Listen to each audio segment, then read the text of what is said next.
Hello, people of YouTube. It's Brittany and her goddess here on the tube and elsewhere. Alright, the topic. It's funny because it's just like the lover's card. It is what I pulled. But I was thinking about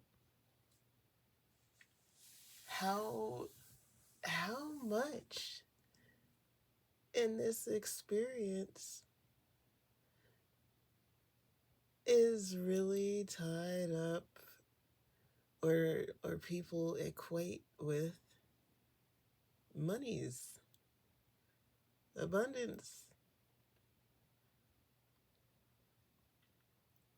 Um,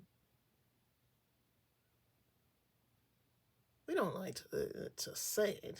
Like it's not said that. Well, okay, never mind. I'm just like, uh, there's all this controversy going on right now about that song. Spin that. Yeah.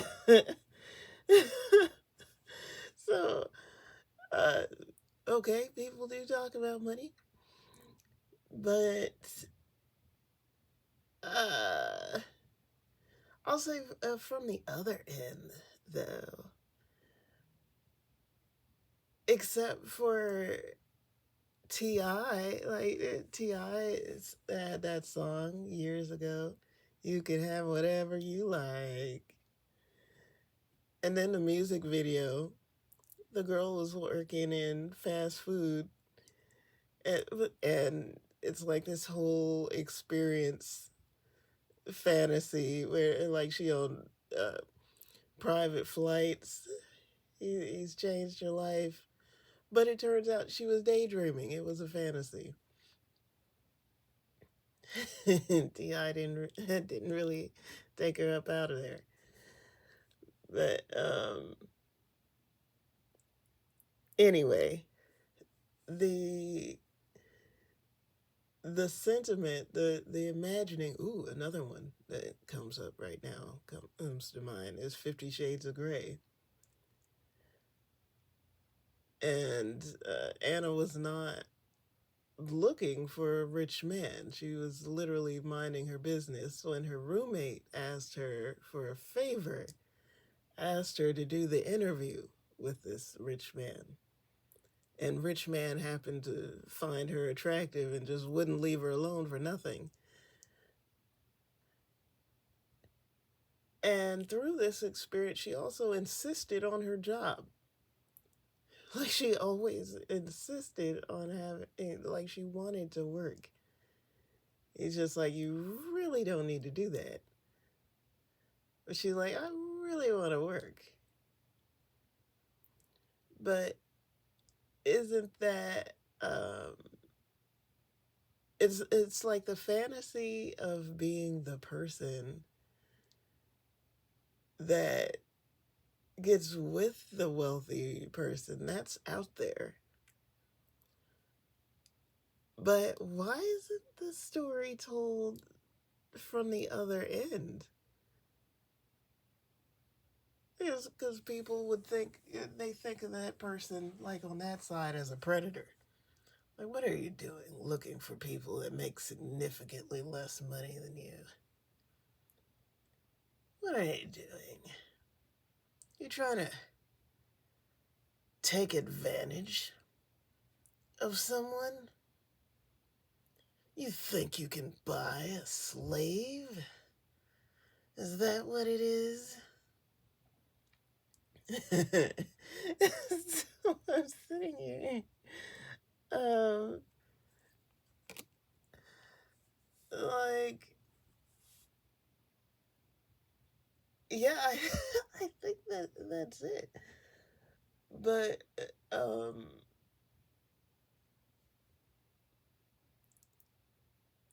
here's the thing. Whenever something isn't your issue, you don't really think about it. Meaning, the wealthy, like, and the thing is, not everybody, because just like how I was just talking about beauty, and there's people that are obsessed with trying to look their best at all times, and there's people that are attractive that are not really investing all that energy into it. There are people that are wealthy that are obsessed with money, getting and maintaining money. And there are people that are wealthy that don't really think about it. They're just used to it being there.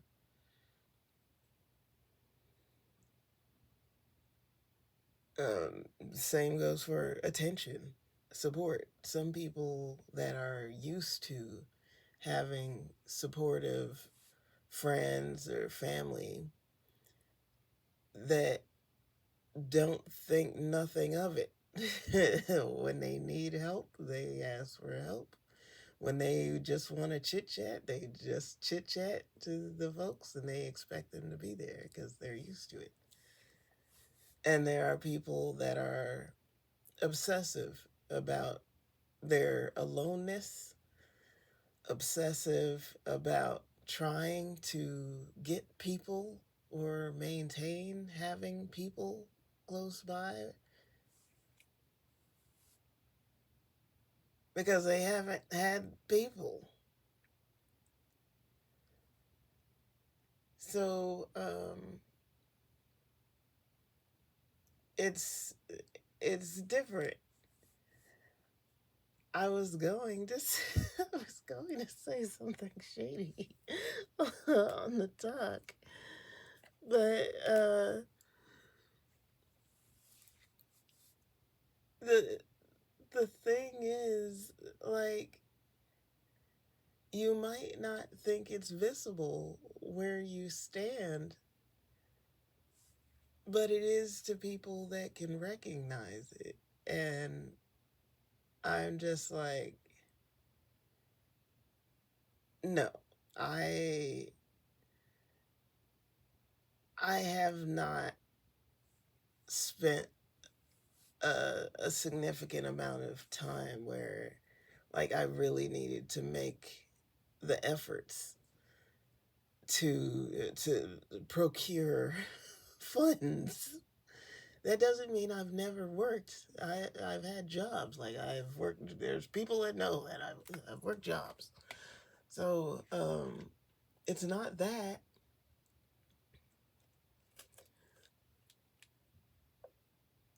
I am used to a certain amount of chivalry. I guess that's what you would call it. Traditional male behavior.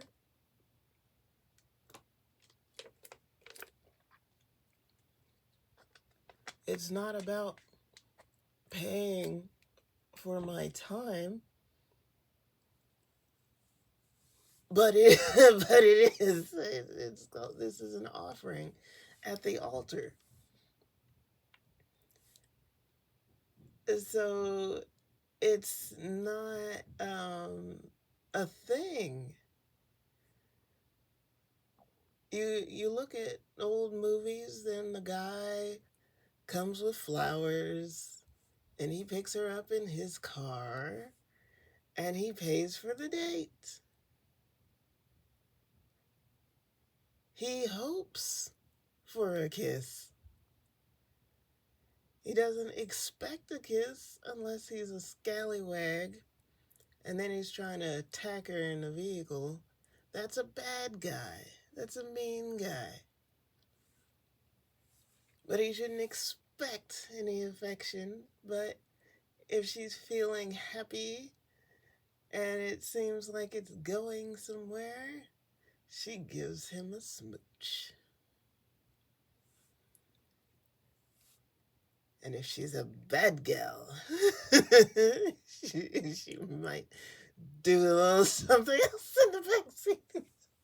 I'm getting off topic. but at any rate, the point is, still there's like traditional roles. There's been a dowry where the broham comes to the family and it's just like, hey, I see you got a pretty nice looking daughter up in there. I'ma spend that. Spend how much I gotta spend for you to let her go. And the family names their price. Sometimes the Broham's family would negotiate on his behalf. It's just like, I looked her over. And our conclusion is, how about this price? And the girl's family negotiates, and it's just like, no, shoot higher. And they just argue back and forth until they come to an agreement.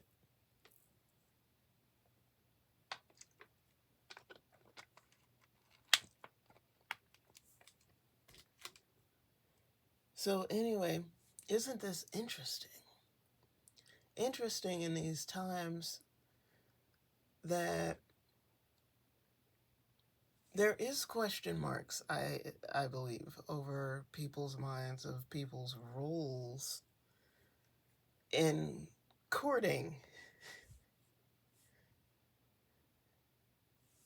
The man, in terms of showing strength, he's not out slaying buffalo in front of you. He's not beating up other guys in front of you. He's not supposed to be like doing a little dance, the man dance, and you select him from the man dance. And women folk, we're expected to get our own. Like you turn into an adult woman, now get a job. Go to college or get a job outright, but make your own money.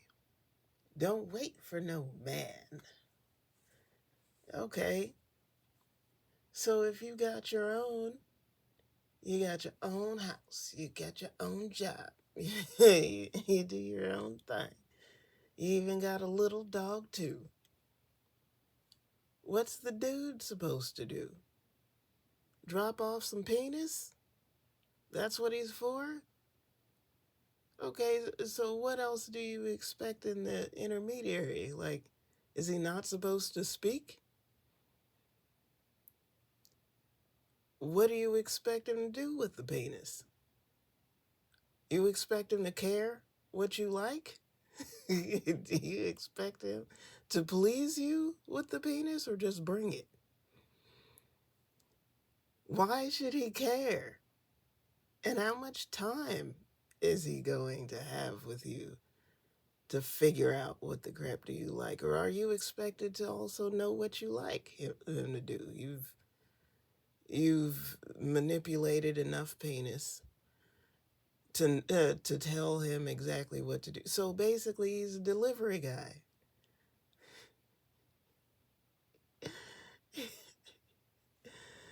He's a gigolo, actually. So should you pay? You should be paying if this is a service.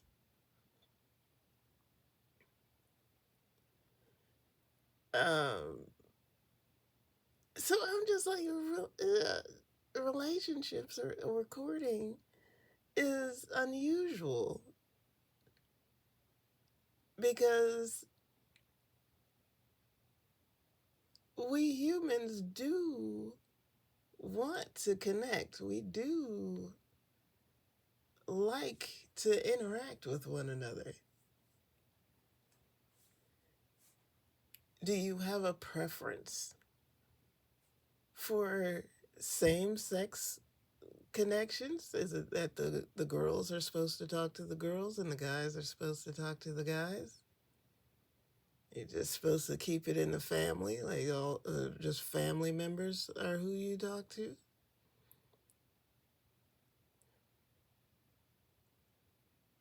So, some of us have gone the spiritual route. We're just gonna sit and meditate. Just sit and meditate all day, all night.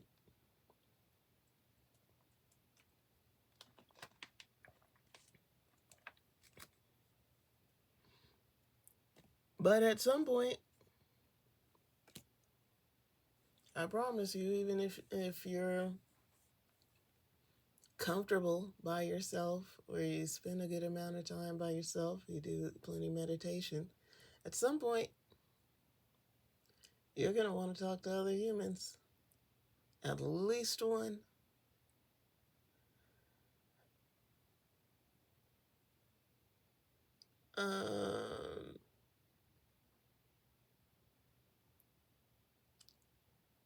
And there's a requirement for more humans depending on what you're trying to do. You might be trying to run an empire, in which case you need to talk to multiple humans.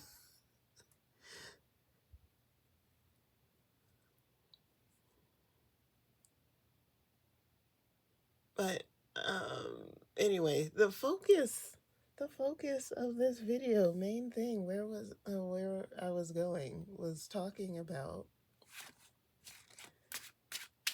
how much. Wow, isn't this is wild? Okay, like tarot readers, card readers, you see that? So, like line up there, you see that?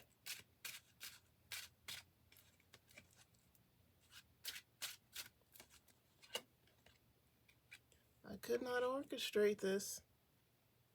This is on the fly. Okay. How much money? Money, it tends to be a factor. It is a factor in appearance. We are not just looking at, like, I don't know, symmetry or whatever for beauty.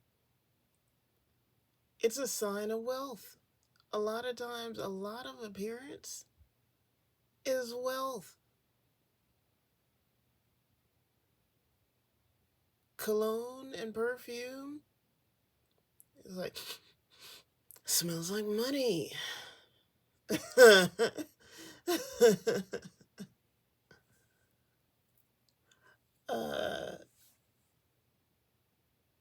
The car, money. The house, money. The job, how much money do you make a year?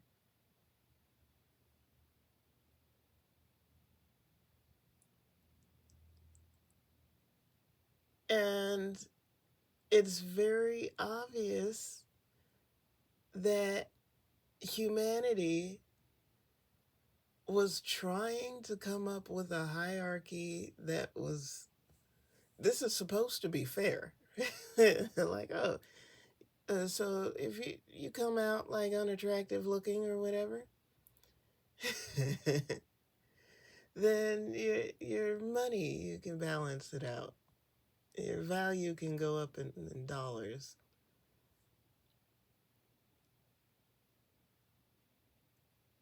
But don't we all know, like, haven't we witnessed people with money that you still think suck? Just like, you suck. You suck badly. Your whole self sucks.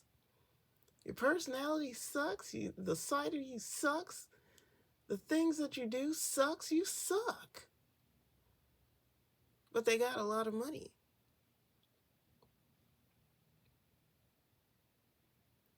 So some people like them anyway. Or some people will make excuses for them anyway. But I say nay. I say this stuff is make-believe, but that does not mean that it's one way or another. Because I also think it's ridiculous when I see brohams online tearing chicks down that like to look pretty. Whether they naturally pretty or they've done some things to look attractive, they're just like, they don't like that. Like, so what do you mean? Are you trying to say, you're trying to say that you prefer someone unattractive? How is the girl that you choose supposed to feel? Oh, you like a plain girl. You think that she likes that? Simple girl. Some women don't mind. And it's just like, yeah, I'm plain and simple. I don't like to do too much. I'm not a flashy girl. Or I'm not mainstream pretty. I'm not the most beautiful swan in the lake. So some women folk are fine with that. But I'll say more likely, most of us want to feel like we're the most beautiful girl in the world to who we are chosen by.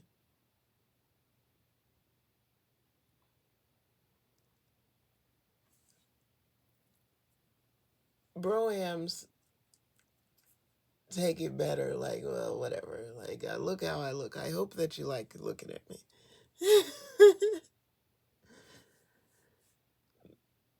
But they do want to be the champion to their chickadee.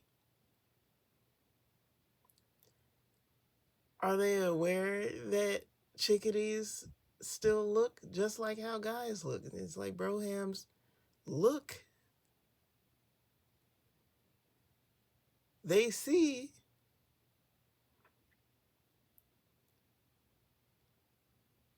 Us women folk are still supposed to be like, you know what? At the end of the day, he's the best man in the world. To me. For me.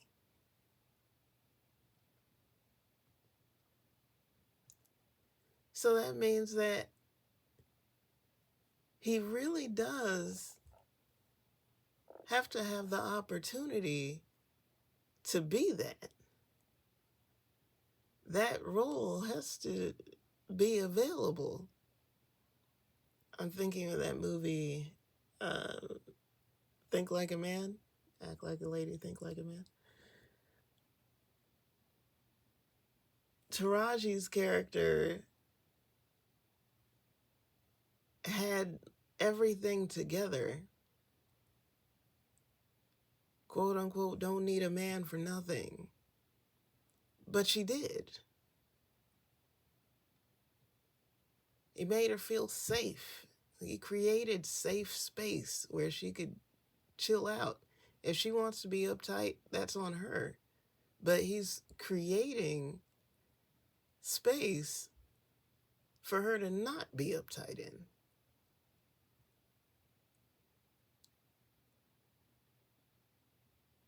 He's cooking for her with love.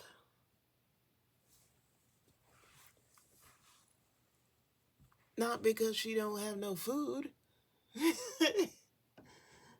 but because he's showing her what special attention feels like.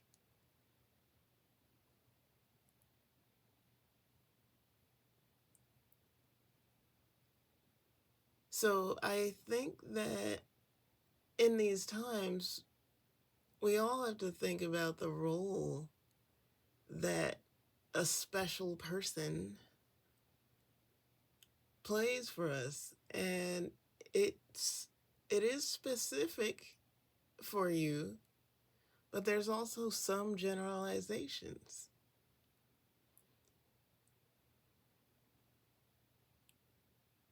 A woman can be very strong and smart and capable and independent,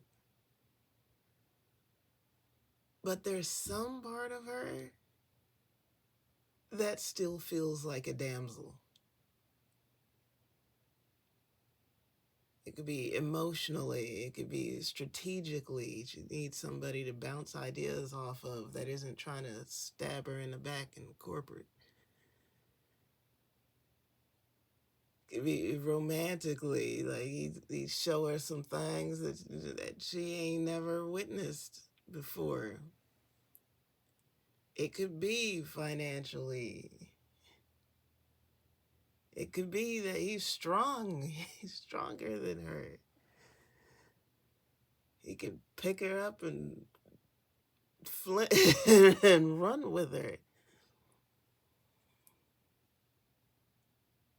But she still feels like a damsel in some ways. And a man can be sensitive in these times. It's just like you don't have to be expected to be putting on armor like knights in medieval times. But there is still some dragon slaying. Who is against her? Would you stand up to her opposition for her? Do you have advice for her? Or are you on the same side as her enemies?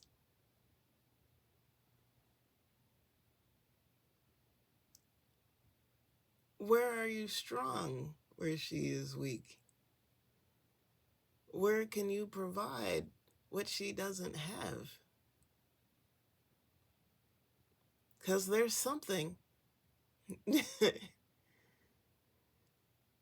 Even for women that have their own, they make their own. There's something that she has a hard time paying for herself.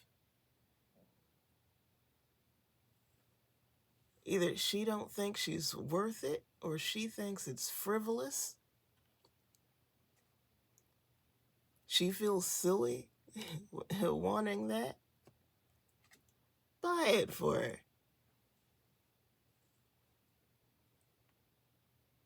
Maybe she can accept it as a gift. She can't accept buying it herself. She thinks it's ridiculous. But it wouldn't be ridiculous coming from you because it's a gift. That's sweet.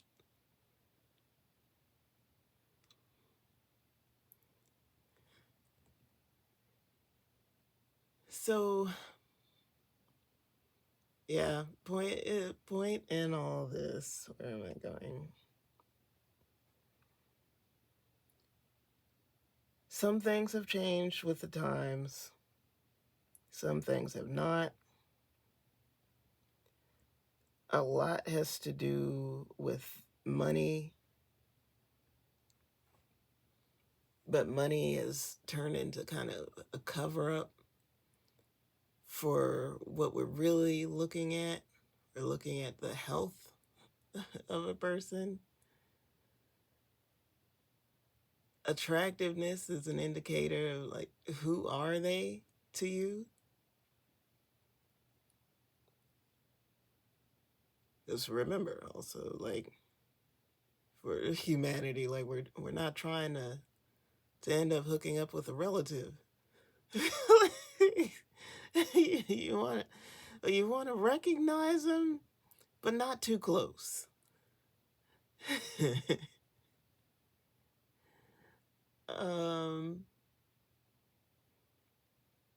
Yeah, strength, health, recognition,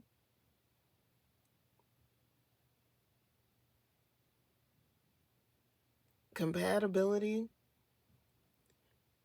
We've got all these smells to make anybody attractive. Like anybody that wears that perfume or cologne is attractive.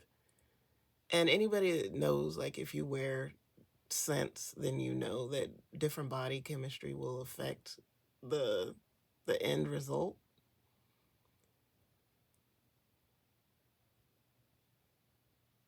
But here's an honest commentary is that when you're really into somebody, like the smell, like the scent of them is erotic to you. It's a happy sense. You just stick your nose on someone's neck. Like it's nice. If you do not like the natural scent of a person, that's a flag.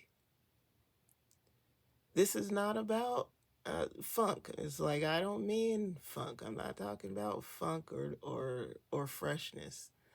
I'm saying that there's a natural smell. Everybody has a unique smell. We're animals. So everybody has a smell. And you should like it. I don't have a problem with additional scents. It's like I'm known to be scented. So like yeah, I have extras. I do that often. But sometimes I'm just person. And I like that also. I like cologne, but also sometimes I just like, man. All right. If you made it this far in the video, I appreciate you. I'm sending lots of love and many blessings on your journey. And I'll see you in the next one.